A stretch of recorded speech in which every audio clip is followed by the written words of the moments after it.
Өмірде болған оқиға. Бет жүзін жүн басқан әйелдің қайғылы тағдыры қалай аяқталды? Мексикада Хулия Пастрана есімді ерекше әйел болған. Ерекше дейтін себебі, әйел бола тұра үстін жүнмен қыл басқан, бет жүзіне дейін мұртпен жүн шыққан. Небәрі 25-26 жыл өмір сүрген. Бірақ бұл адамның тағдыры біраз адамға үлгі боларлық сабақ берер екен. Оның себебі неде? Бұл видеода сол туралы айтпақпын. Видеоны аяғына дейін көрсеңіз, сіз бұл қайғылы тағдырдың оқиғасымен танысатын боласыз. Хулия Пастрана 19 ғасырдың ортасында өмір сүрген, 1834 жылы туған, үнді тайпасынан шыққан.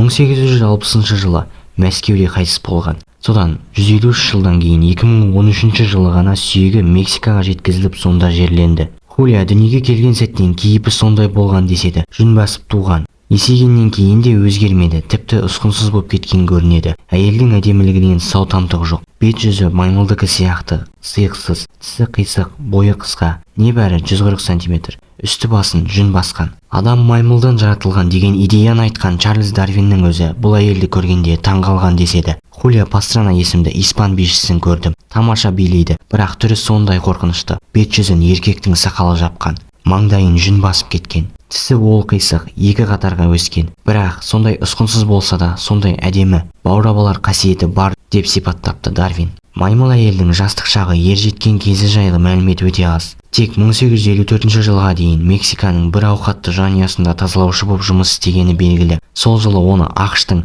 Райтс есімді азаматы көріп, мұнымен көп ақша табуға болады ғой деп әйелге Америкаға барайық, циркте жұмыс істе, көп табысқа кенелесің, гастроль жасайсың деп ұсыныс айтады. ақш-қа барғанда оны біртүрлі ұсқынсыз адамдардың шоуын өткізетін Теодор Пост есімді алыпсатар сатып алады. Бір деректе Теодор Посттың тіпті Хулияны кішкентай қыз кезінде 10 жасында сатып алғаны, кейін оған ән айтып би билеуді, ағылшын испанша сөйлеп жазуды үйреткен деседі. Сосын қыз әбден жетіліп, мұртты әйел атпен әлемдік турнеге шыққан көрінеді. Ол заманда түрі жоқ, түрі жаман адамның табыс табуға мүмкіндігі көп болған. Сондай шоулар ұйымдастырылатын. Түрі нашар экспонатты көру көптің арманы болса керек. Шоуға кезекке қалың тұғын. Хулияның түрі жаман болса да, әртістік қабілеті жақсы еді. Жақсы билейді, жақсы иіліп созылады. Осының бәрі елге ұнаған көрінеді. Ең бірінші Нью-Йоркте сахнаға шығады. Турне әп дегенде табысқа кенеледі. Кейін ақш-та үлкен гастроль бастайды. Америка газеттері оны әйел бабуин, жартылай әйел, жартылай маймыл, жат ғаламшарлық деп түрлі лақап қояды. Мұның бәрі оған жарнама болғаны анық. Хулияның атағы Американы шарлайды, өте атақты адамға айналады. Атағы мұхиттың арғы жағына тарап, Европаға да жетеді. Мұндай атақ пен табысқа кенелері әйелдің үш ұйықтаса түсіне кірмеген. Салтанатты балға, әскери шеруге қатысқан. Жігіттер онымен билеу үшін кезекте тұрған. Маймыл әйелдің атақты болғаны сонша, оның жүн басқан бет жүзі адамды шошытудың орнына керісінше өзіне тартып, оған ғашық болғандар көбейген деседі. Әсіресе жас жігіттер қатты ынтыққан. Жеке өмірі, Хулиямен көңіл жарастырғысы келгендер көп болған, сөз салғандар да көп деседі. Бірақ нәзік жанды бірде-біріне келіспеген, сөзін алмаған. Басты себеп жігіттердің қалтасы қалың емес. Қыздың өзі өте табысты болғаны белгілі. Сондықтан Альфонс жігіттерден барынша қашық жүруге тырысқан. Ондайға жолығып қалғанын қаламаған. Оның ақшасына қызығып, жүн-жүн тәніне көз жұма қарағанын қаламаған. Бірақ артынан жүгіріп жүргендердің бірі Теодор Ленд есімді антрепренер, жекеменшік театрды ұйымдастыратын адам. Хулияның көңілінен шығып, тұрмысқа шығуға келісім береді. Екеуі әріптес еді. 1957 жылы неке құрады. Бірақ Теодор әйелдің өзі армандағанындай адам болып шықпаса керек. Оған тек атақты әйелдің ақшасы ғана қажет болған. Әрі Хулияның образымен одан әрі табыс табуды ғана көздеген. Қыздың өзін жақсы көрмеген сыңайлы. Бұған оның кейінгі істері дәлел. Бір гастрольде тіпті Хулияның анасы орманда адасып кетіп, маймыл мен аюмен жыныстық қатынасқа түскен, содан туған бала бұл деп жарнамалаған. Достар, алдағы мақсат 1500 жазылушыға жету, сондықтан егерде арнаға тіркеліп қоңыраушаны басып қойсаңыз, болмаған үлкен қолдау болар еді. Гастроль. Жас жанұя көп гастроль жасаған, тіпті Европаға да келді. Одан өтіп 1859 жылы Ресейге ат басын тіреген екен. Жәрмеңкеде шоу ұйымдастырады.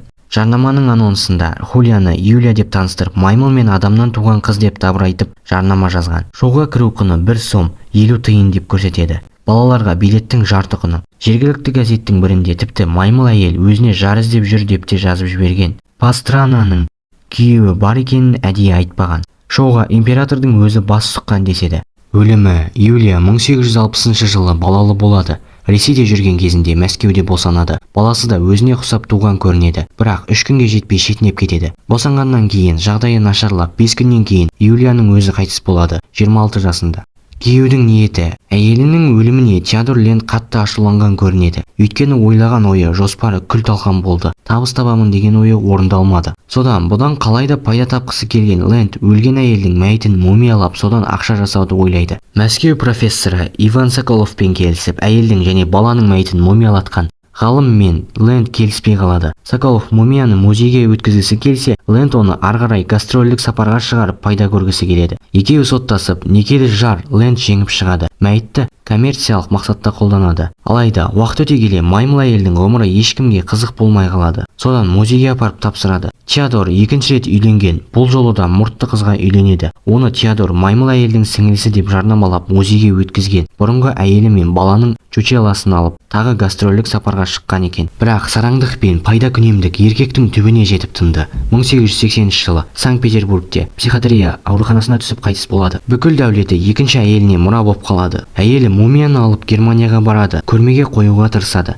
Бірақ түкте пайда әкелмейді. Содан жалға алған залдың иесіне сатып кетеді. Оралу. Мумияны сол күйі бәрі ұмытып кетеді. 1990 жылы Осло қаласынан табылады. Сот медицина институтының ғимаратынан швед ғалымдары идентификация жасап, Осло университетінің анатомия кафедрасына табытқа салып сақтауға қояды. 2012 жылы Мексика мен Швеция өкілдері келіссөз жүргізіп, мумияны туған жеріне қайтару мәселесі қозғалады. Тараптар келіседі. 2013 жылы Мексикаға жеткізіліп, туған жерінде жерленеді. Хулия өмірде әдемі болмаса да, жерлеуі әдемі салтанатпен өткен екен. Жан жағына әппақ гүлдер қойылып, әппақ табытқа сап жерленеді.